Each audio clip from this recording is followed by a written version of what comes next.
পাথরটা যদি 15 মিলিমিটারও হয়, 18 মিলিমিটারও হয়, এরকম আছে যাদের 22 মিলিমিটারও হয়েছে, সেই পাথরকে ভেঙে ক্ষয় করে ছোট করে এদিকে নিয়ে আসা হয়েছে ওষুধের মাধ্যমে। এটা আর এটা হচ্ছে কিডনি, আর কিডনিগুলো থেকে যে এই নালীগুলো এসছে এগুলোকে ইউরেটার বলা হয়। আর এইটা হচ্ছে মূত্রথলিটা, আর এটা হচ্ছে মূত্রনালী। ছেলেদের ক্ষেত্রে এটা লম্বা হয়, মেয়েদের ক্ষেত্রে একটু বেটে হয়। আর কিডনিতে পাথর জমলে এই যে ডালপালার মতো করে দেখা যাচ্ছে ভিতরে, কিডনির ভিতরে, এগুলোকে ক্যালিক্স বলা হয়। সেগুলোতে কিডনির পাথর ফর্ম হয়। আর এটা হচ্ছে রেনাল পেলভিস, বড় করে যেটা দেখতে পাচ্ছেন। তারপর সরু হয়ে গেছে, যেই জায়গায় সরু হয়ে গেছে সেটাকে পিইউ যে বলা হয়, পেলভিউরেটেরিক জাংশন। এই যে কালো করে দেখতে পাচ্ছেন, এইটা কিন্তু পাথর, একটা কিডনির পাথর সেই জাংশনে আটকিয়ে গেছে। একইভাবে এটাও একটা পাথর কালো করে, একইভাবে এইটাও একটা পাথর, এগুলো একটা পাথর। জাস্ট আপনাদের বোঝানোর জন্য এগুলো এঁকেছি।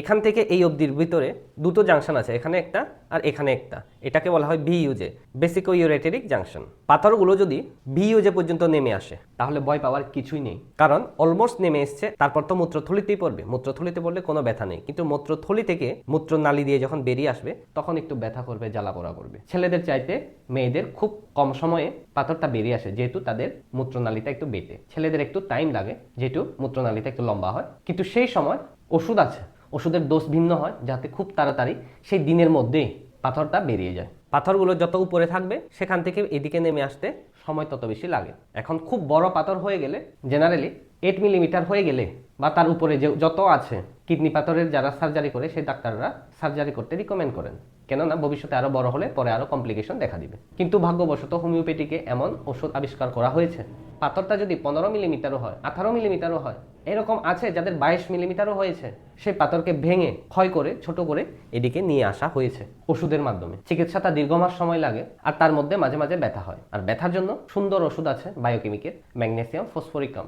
ঘন্টা দেড়েকের মধ্যেই ব্যথা কমে আসে, কোনো সাইড এফেক্ট নেই, পেন কিলারের মতো নয়। যাদের যাদের কিডনি পাথর হয়েছে প্রথম 2-3 মাস হোমিওপ্যাথিকের ওষুধ খেয়ে দেখেন, যে কোনো একজন অভিজ্ঞ হোমিওপ্যাথিক ডাক্তারের কাছে যান, পরীক্ষায় দেখেন কত মিলিমিটার আছে আপনারটা, তারপর ওষুধ খান 2-3 মাস ধরে, ম্যাক্সিমাম 3 মাস। তারপরে একটা আলট্রাসোনোগ্রাফি অবশ্যই করিয়ে নেবেন, দেখবেন 3 মাস পরে পাথরের সাইজ কমে এসছে কিনা, আপনার ব্যথাগুলো চলে গেছে কিনা। যদি পাথরের সাইজও কমে এসছে, ব্যথাও কমে গেছে, তাহলে চিকিৎসা চালিয়ে নিয়ে যান। আর যদি উল্টে পাথরের সাইজ বড় হয়ে গেছে, ব্যথাও বেড়ে গেছে, তাহলে অবশ্যই সার্জারি করাতে হবে। জেনারেলি 15 মিলিমিটারের নিচে পাথরগুলো বেশিরভাগ রোগীর ক্ষেত্রে সাকসেসফুলি চলে গেছে। কিছু কিছু এমন লাকি মানুষ আছে যাদের 2 সেন্টিমিটারের উপরে হয়ে চলে গেছে। 2 সেন্টিমিটারের উপরে হলে ভাঙতে সময় লাগে, রোগী কষ্টও পায়, এত দীর্ঘ মাস সময় ধরে ওয়েট করতে পারে না, যার কারণে তাদের ক্ষেত্রে সার্জারিটাই বেস্ট অপশন হয়ে যায়।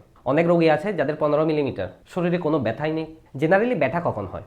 যখন পাথরগুলো এইগুলোতে আটকে যায়, এইদিকে পানি আসতে পারে না। পানি বলতে যে পেশাবটা আসার কথা, এদিক দিয়ে পেশাবটা চলে আসে তো মূত্রটা, তখন এই দিক থেকে ভালোভাবে আসতে না পারলে পেছনের দিকে প্রেশার ক্রিয়েট হয়, আর এখানে পানিটা জমে যায়, মানে মূত্রটা জমে যায়, আর এই জিনিসটা ফুলে যায়, যেটাকে হাইড্রোনেফ্রোসিস বলা হয়। এই পানিটা কিন্তু দীর্ঘ মাস ধরে বেশি করে থাকলে কিডনিতে অনেক বড় প্রবলেম হয়ে যেতে পারে, যার কারণে এই সময় সার্জারি ডাক্তারের তাড়াতাড়ি সার্জারি করতে বলে। কিন্তু হোমিওপ্যাথিতে এই পানিকেও কমিয়ে দেওয়ার ওষুধ আছে, ওষুধের নাম মার্কসল, আর একটা হচ্ছে অ্যাপিসমেন্ট। আরও অন্য ওষুধও আছে, জেনারেলি এই দুইটা বেশি ইউজ করা হয়। জ্বালা পোড়া ব্যথা কমে যায়, আর এই পাথরকে এমনভাবে একটু সাইড করে রেখে দেয় বা ক্ষয় করে দেয়, এদিকে একটা হালকা রাস্তা হয়ে যায় এই পানিটা চলে যাওয়ার জন্য। এই ওষুধটা শুধু বইয়ে পড়া ওষুধ নয়, অনেক পেশেন্টকে দিয়ে উপকার পেয়েছে, এবং এই রিপোর্টে আলট্রাসোনোগ্রাফি করার পর দেখা গিয়েছে সার্জারি ছাড়াই হাইড্রোনেফ্রোসিসটা চলে গেছে। এরকম কিডনি পাথরগুলো ক্ষয় নিয়ে যাওয়ার জন্য বেশ কয়েকটা ভালো ওষুধ আছে, যেগুলো খুব কমনলি ইউজ হয়। 1 বারবারিস, 2 সারসাপেরিলা, 3 হাইড্রানজিয়া, যেটাকে স্টোন ব্রেকারও বলা হয়, আর কিছু কিছু ক্ষেত্রে থালাসপিবার্সা পার্টোসিস। কিন্তু আপনার জন্য এই ওষুধগুলোর মধ্যে কোনটা প্রযোজ্য হবে সেটা একমাত্র আপনার সাথে কথা বলার পর এবং কি আপনার রিপোর্টগুলো দেখার পর। বাম সাইডে কিডনি পাথর নাকি ডান সাইডে, সে পাথরটা কোথায় আটকে আছে, এখানে আছে না এখানে আছে, নাকি কিডনির ভেতরে আছে ক্যালিক্সে, সব কিছু দেখার পর তবে ওষুধ সিলেকশন হয়। আমার কিডনি পাথর হয়েছে ডাক্তার, ওষুধ দিন না। যেভাবে ফার্মাসিস্টের কাছে গিয়ে এই পাবলিকরা ওষুধ চাই না, জ্বর হয়ে গেছে আমাকে ওষুধ দিন, দিয়ে দেয় প্যারাসিটামল আর অ্যান্টিবায়োটিক। কিন্তু জ্বরের ওষুধ কিন্তু প্যারাসিটামলও নয়, অ্যান্টিবায়োটিকও নয়। অ্যান্টিবায়োটিকটা হচ্ছে ব্যাকটেরিয়া মারার জন্য দেয়, আর প্যারাসিটামলটা হচ্ছে টেম্পারেচারটাকে কমিয়ে দিয়ে রোগী যাতে একটু কম কষ্ট পায়। পেইন কিলার হিসেবে কাজ করে প্যারাসিটামলটা, এক প্রকারের পেইন কিলার। কিন্তু আমাদের জ্বর তো মেইনলি ভাইরাল জ্বরই হয়, আর ভাইরাসের জন্য কোনো ওষুধ আবিষ্কার হয়নি। আমাদের শরীরের ইমিউনিটি সিস্টেম ভাইরাসের সাথে ফাইট করে আমাদের শরীর থেকে বের করতে 5 দিন, 7 দিন, 10 দিন, 14 দিন সময় লাগে। যতদিন পর্যন্ত না ভাইরাসটাকে বের করে দিতে পারছে ততদিন পর্যন্ত আমরা জ্বর থেকে ভালো পুরোপুরি সুস্থ হয়ে উঠে। আর তার মধ্যে প্যারাসিটামল অ্যান্টিবায়োটিক খাওয়া হয়, আমরা মনে করি সেগুলো আমাদেরকে ভালো করেছে। সেই জ্বরের সময় যাতে কোনো ব্যাকটেরিয়া যদি আক্রমণ করে থাকে বা ভবিষ্যতে করতে না পারে সেই জন্য অ্যান্টিবায়োটিকটা দেওয়া হয়, ভাইরাসটাকে মারার জন্য দেওয়া হয় না। যাই হোক, পাথরের মধ্যেও পাথর ভাগ আছে। কিছু কিছু পাথর এরকম ছোট হয় যেগুলো খুব ইজিলি বেরিয়ে যায়, কিছু কিছু লম্বা হয়, এগুলো সাইডে ছোট হলে এগুলো ইজিলি বেরিয়ে যায়, যেগুলো বড় হয়ে যাচ্ছে। আর কিছু কিছু এরকম শিংওয়ালা আছে যেগুলোকে স্টাক হর্ন পাথর বলা হয়, এগুলো খুব ডেঞ্জারাস। এগুলো যখন নিচের দিকে চলে আসে এই লাইনগুলোতে ঘা করে দেওয়ার সম্ভাবনা থাকে। এরকম যদি স্টাক হর্ন পাথর হয় আর বড় সাইজের হয় সেক্ষেত্রে কিন্তু অপারেশন করাটাই বেস্ট। তবে সাইজ ছোট হলে 10 মিলিমিটারের নিচে হলে সেগুলো বেরিয়ে যায়। এবার বলি কিডনি পাথর কিভাবে আমাদের শরীরে ফর্ম হয়। আমাদের কিডনির কাজ হচ্ছে আমাদের শরীরে বর্জ্য পদার্থ ও খনিজ পদার্থকে ফিল্টার আউট করে ইউরিনের মাধ্যমে বাইরে ফ্ল্যাশ আউট করে দেওয়া। কিন্তু যখন আমরা পানি কম পান করি, কম ইউরিন তৈরি হয়। সে কম ইউরিনে বর্জ্য পদার্থ ও খনিজ পদার্থগুলো কনসেন্ট্রেট ফর্মে থাকে, মানে কাছাকাছি হয়ে থাকে।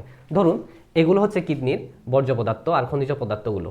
আমি এখানে এঁকেছি একটা সাধারণ নর্মাল মানুষের ক্ষেত্রে ধরুন, আর তিনি ধরুন পুরো পানি খেয়েছেন, এটা পুরো ইউরিন ফর্ম করেছে। এই ক্ষেত্রে বেশি মূত্র আছে আর তুলনামূলক কম বর্জ্য পদার্থ ও খনিজ পদার্থ রয়েছে, সেগুলোকে ফ্ল্যাশ আউট করতে ইজি হয়ে যাবে। কিন্তু কম পানি পান করলে এটা যদি অর্ধেক পানি হয়, মূত্র হয়, তখন এই পদার্থগুলো নিচে চলে আসবে আর একটার সাথে একটা কাছাকাছি থাকবে। একটার সাথে একটা লেগে যাওয়ার সম্ভাবনাটা বেড়ে যায়, আর একটার সাথে একটা লেগে গেলে সেটা ধীরে ধীরে বড় হতে থাকে। সে একদিনে নয়, দীর্ঘ মাস বছর ধরে। আপনি আজকে পানি কম পান করেছেন, হালকা একটু লাগলো, হয়তো একদিনে লাগবে সেটা না, হয়তো অন্য একদিন লাগলো, আর কিছুদিন পরে আরেকটু লাগলো। এভাবে হতে হতে দীর্ঘ বছর ধরে আস্তে আস্তে করে জমতে জমতে এগুলো ক্রিস্টাল হয়ে যায়। ক্রিস্টালের পর এগুলো পাথর হয়ে যায়। স্পেশালি এই খনিজ পদার্থের মধ্যে ক্যালসিয়াম, অক্সালেট, এগুলো লেগে লেগে পাথর ফর্ম করে। আর বর্জ্য পদার্থের মধ্যে ইউরিক অ্যাসিড, এগুলো ধীরে ধীরে ভাবে লেগে যেতে যেতে এভাবে আসতে করে প্রথমে এতটুকু লাগলো, 6 মাস পরে এতটুকু হলো, হয়তো 1 বছর পরে এতটুকু, 2 বছর পরে এতটুকু। আর সেই খনিজ পদার্থগুলো যখন যেভাবে লাগবে সেভাবেই পাথরের শেপটা নিয়ে নেয়। যদি এভাবে শিংওয়ালা হিসেবে এভাবে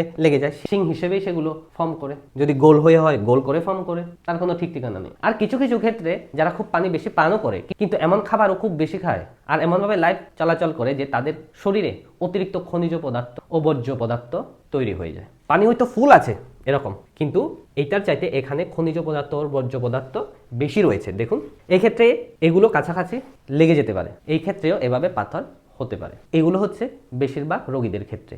কিন্তু কিছু কিছু এমনও থাকে যাদের জেনেটিক্যাল টেন্ডেন্সি থাকে, তারা খুব ভালোভাবে চলে এবং কি পানিও পর্যাপ্ত পরিমাণে খায়, তারপরেও তাদের হয়ে যায়। এগুলো হচ্ছে জেনেটিক্যাল টেন্ডেন্সির কারণে। কিছু কিছু ক্ষেত্রে প্যারাথাইরয়েড গ্ল্যান্ড ওভার অ্যাক্টিভ হয়ে গেলে হরমোনের সমস্যার কারণে এগুলো দেখা দেয়। তাই পর্যাপ্ত পরিমাণে পানি পান করবেন। আর পর্যাপ্ত পরিমাণ বলতে কতটুকু, এই নিয়ে আমি ফুল ডিটেলস একটা ভিডিও বানিয়েছি, আমার ইউটিউবে দেওয়া আছে, ফেসবুকে দেওয়া আছে। সবার জন্য এক নয়, আপনার শরীরের ওয়েট হিসেবে, কাজকর্ম হিসেবে বদলে যায়। একটা জিনিস বলতে ভুলে গেছিলাম, সার্জারি করতে গেলেও অভিজ্ঞ সম্পন্ন ডাক্তার খুঁজতে হবে। কেননা আপনার পাথর যদি কিডনির এই জায়গায় পিইউ যে জায়গায় থাকে বা ইউরেটারে এই জায়গাটায় থাকে বা এই যে কোনো একটা জায়গায় থাকে, তারা জেনারেলি সার্জারিটা কিভাবে করে, এই দিক দিয়ে একটা মেশিন ঢোকানো হয় মূত্রনালী দিয়ে, মানে তারের মতো সেই জিনিসটা, তারটা দিয়ে এখানে চেপে ধরে পাথরটাকে নিয়ে আসা হয়। আর পাথরটা যদি বেশি বড় সাইজের হয় তখন সেখানে একটা লেজার থাকে, লেজারটা দিয়ে এটাকে ভাঙা হয়, তারপর নিয়ে আসা হয়।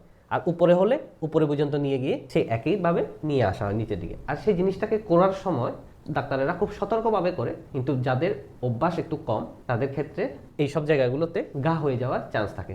নর্মালি অভিজ্ঞ ডাক্তারদের কাছেও একটু একটু ঘা হয়, কিন্তু সেই ঘাগুলো 2-3 সপ্তাহের মধ্যে সব ঠিক হয়ে যায়। কিন্তু কিছু কিছু ক্ষেত্রে অ্যান্টিবায়োটিক দেওয়ার পরও ইনফেকশন হয়ে যায়, সেখানে ব্যাকটেরিয়াল ইনফেকশন হয়ে গেলে প্রচুর সমস্যা। এরকম একটা রোগীর সাথে আলাপ হয়েছিল, যার ইনফেকশন হয়ে গেছিল, এখন 2-3 বছর ধরে তার জ্বালা পোড়া হয়েই যাচ্ছে প্রতিদিন। এরকম একটা পাথরকে এখান থেকে বেরিয়ে নিয়ে আসতে কলকাতা অ্যাপোলো হসপিটাল ও চেন্নাই অ্যাপোলো হসপিটালে 2,30,000 টাকা চেয়েছিল এই বছর, কয়েক মাস আগে। আমার চেনা পরিচিত একজন লোকের কথা বলছে।